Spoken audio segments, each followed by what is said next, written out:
বুধবার দিলীপ সরকারের সপ্তম মৃত্যুবার্ষিকী উপলক্ষে বাধারঘাট বিধানসভা কেন্দ্রের চারিপাড়ায় তাঁর বাসভবনে স্মরণসভা ও নরনারায়ণ সেবার আয়োজন করা হয়।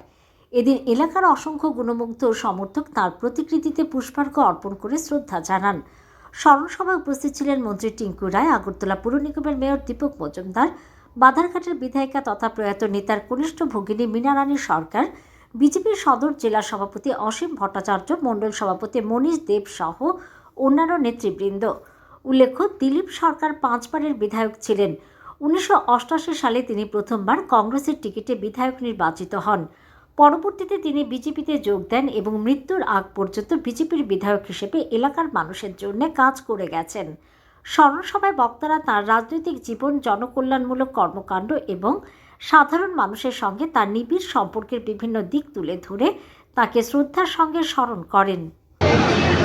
দিলীপদা বাধারঘাট অঞ্চলে যতটা পরিচিত, যতটা কাছের মানুষের, আমাদের রামনগর বিধানসভার কাছে দিলীপদা কতটা পরিচিত হিসেবে কর্মীদের কাছে। তো সমুদা এবং দিলীপদা সমুদার তৈরি হাতের তৈরি আমি বলবো যে দিলীপ সরকার তখন যে কজন যুবনেতা বা রাজনৈতিক নেতা সমাজে মানুষের জন্য কাজ করতেন এবং সমাজের এই মানুষকে নিয়ে রাজনীতির অঙ্গনে নিয়ে এসছেন, যাদের বিশেষ করে যুব সমাজকে, তার মধ্যে অন্যতম সুরজিৎ দত্ত এবং দিলীপ সরকার আমাদের রাজনৈতিক ক্ষেত্রে আমার রাজনৈতিক কর্মকাণ্ড দেখা পেয়েছি।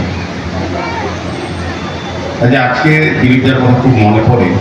এখানে যারা বক্তব্য দিয়ে সত্যি কথাই বলেছেন, সামাজিক কাজ দিলীপদার রাজনৈতিক পরিচয় আমি পরে বলবো যে সামাজিকভাবে উনি কিন্তু মানুষের কাছে একটা জায়গা করে নিয়েছেন।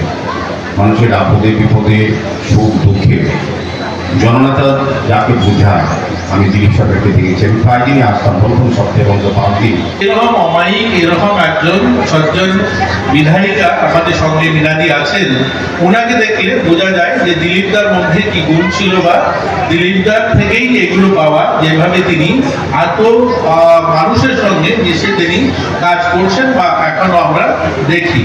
এখানে ওনার সহযোদ্ধা যারা আছেন, যারা দিলীপবাবুর সঙ্গে যারা কাজ করতেন, যারা যারা স্মৃতিচারণ করলেন ওনাকে নিয়ে, আপনাদের প্রতি আমার অনুরোধ থাকবে, আমরা তখনই সার্থকভাবে দিলীপবাবু যেখানেই থাকুন না কেন, তিনি যে রূপেই তিনি আমাদেরকে দেখছেন, তিনি তখনই প্রসন্ন হবেন আমরা যদি ওনার মতো করে নিজেদেরকে তৈরি করতে পারি।